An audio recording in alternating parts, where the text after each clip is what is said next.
Notre histoire commence en 1972. En 1972, je passe le concours d'entrée au CES de Bafang. Parce que j'étais à quelqu'un avec mes parents. Et voilà, j'arrive à Bafang chez mon tuteur et je commence l'école au CES. On était au quartier. Un jour, bon, je vois une jeune fille passer. On avait quoi? On avait presque 10 ans à l'époque, 10 ans, je crois par là. Et vraiment, je ne sais pas si elle m'a marqué. Je dirais c'est le premier sentiment d'amour que j'ai éprouvé envers une femme. Elle m'a marqué. Bon, à l'époque, on était petits, comme j'ai dit tantôt. Je n'avais pas le courage de l'aborder. Je ne lui ai rien dit. Mais déjà en silence, je l'observais. Je l'aimais en silence, comme j'ai dit dans notre histoire. C'est un peu ça. Bon, et ça a duré quelques mois. Quand je suis allé en vacances à quelqu'un, en revenant à la rentrée suivante, j'apprends qu'elle est partie de Bafang et qu'elle est allée à Bateau de vivre avec son grand frère qu'elle vient la chercher. Bon, c'était un peu un désespoir pour moi, mais j'ai vite fait d'oublier à ce moment-là. Et son cousin était un ami, et on vivait côte à côte et on fréquentait le même établissement. Donc en quelque sorte, j'avais de ses nouvelles de temps en temps par son cousin. Ce qui fait que quand je partais en congé ou en vacances à quelqu'un, elle venait à Bafang. Quand je revenais, son cousin me disait « Oh, Nicole était déjà reparti ». Donc on faisait ça, quoi. On faisait ça de temps en temps. Chaque fois que je vais en vacances, elle vient en vacances à Bafang, je ne suis pas là. Bon, ça a duré comme ça jusqu'à ce qu'on se retrouve à Yaoundé dans les années 81-82. J'avais passé le bac et j'étais à l'université. Bon, on se retrouvait à Yaoundé, on a commencé à flirter ensemble. C'était les retrouvailles et bon, c'était parti quoi. Oui, ça c'est vrai. Disons que c'était pas précipité. Hein. On a quand même, avant de s'engager à vivre ensemble, on a quand même pris le temps de se connaître. Donc, dans sa famille, on savait que j'étais son copain. Et dans ma famille aussi, je l'ai présenté à mes parents. Bon. Donc, la plupart des gens de ma famille la connaissaient déjà et dans sa famille de même. Donc, il est vrai, moi je vais être honnête, je ne sais pas s'il y a un rapport, une relation entre deux personnes qui se passe comme sur des chapeaux de roue et que personne n'est à redire. Bon, il y a toujours peut-être des gens qui ne sont pas très d'accord. Bon, ben, comme je dis toujours, c'est toi qui décides de ta vie, c'est toi qui sais ce que tu veux et c'était ça. Bon, sinon, en gros, je crois que j'étais très bien accueilli dans sa famille et je n'ai pas eu de problème. On a 4 enfants, l'aîné est un garçon et 3 autres sont des filles. Et les 4 enfants nous ont donné 6 petits-fils. Oui, moi je suis heureux. Avec la bénédiction de Dieu, oui. Ça, ils le sont. Ils le sont. Bon, en fait, ce qui fait notre joie maintenant, quand ils viennent nous rendre visite le week-end, bon, ils nous dérangent, c'est vrai, mais ça fait partie de la vie. Quand ils ne sont pas là, parfois ils nous manquent. Il faut être honnête, quand ils ne sont pas là, ils nous manquent. Quand ils viennent, bon, on passe le temps du week-end, ils font ce qu'ils font, et bon, et après leurs parents viennent les chercher. Mais c'est la joie, vraiment, je ne peux pas dire le contraire. je peux te dire que les enfants suivent le conseil à une, c'est pas facile, c'est très difficile. Et surtout que dans notre cas, on est parti du Cameroun pour ici. Donc on a l'expérience des deux différents pays.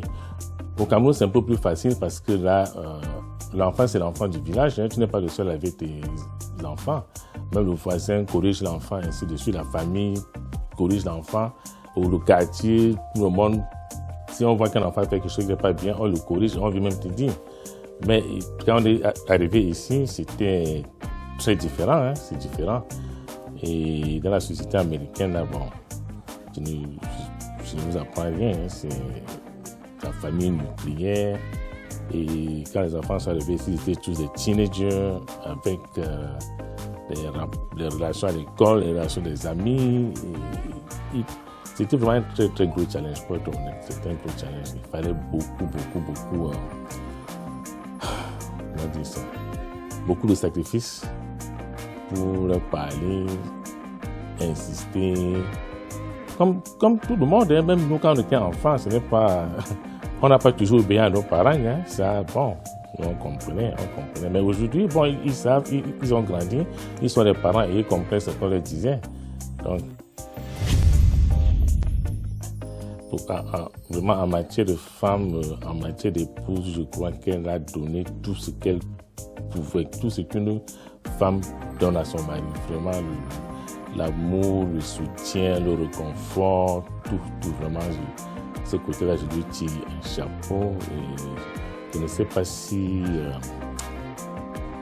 j'aurais pu trouver une autre fille à sa hauteur. Donc vraiment, elle a de 35 ans.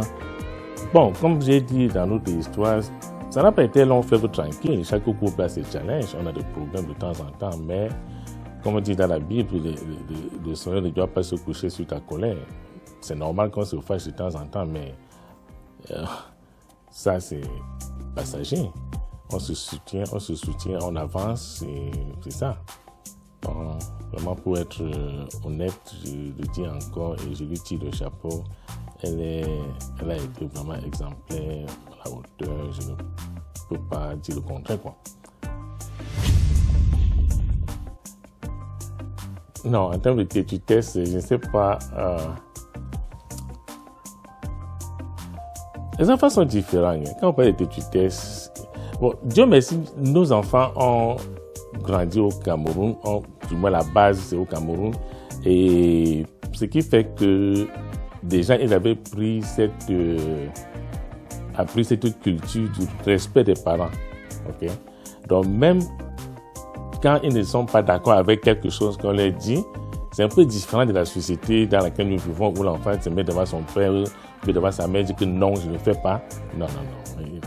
Donc, en douce, même s'il faut un peu désobéir, on va le faire en douce, tu vas seulement constater que oui, il tient un peu les pas, il n'est pas content de ce que tu lui as demandé de faire. Mais bon, c'est comme je dis tantôt, c'est normal, ça, c'est le processus normal de l'évolution des êtres humains. Moi, je prends toujours mon exemple. Hein, je n'étais pas... j'étais pas obéissant à 100% envers mes parents. Donc, ça se reflète aussi sur mes enfants, c'est ça. Donc, mais vraiment, pour être honnête, je ne peux pas pointer le doigt que celui-ci était bon, celui-ci était mauvais. Non.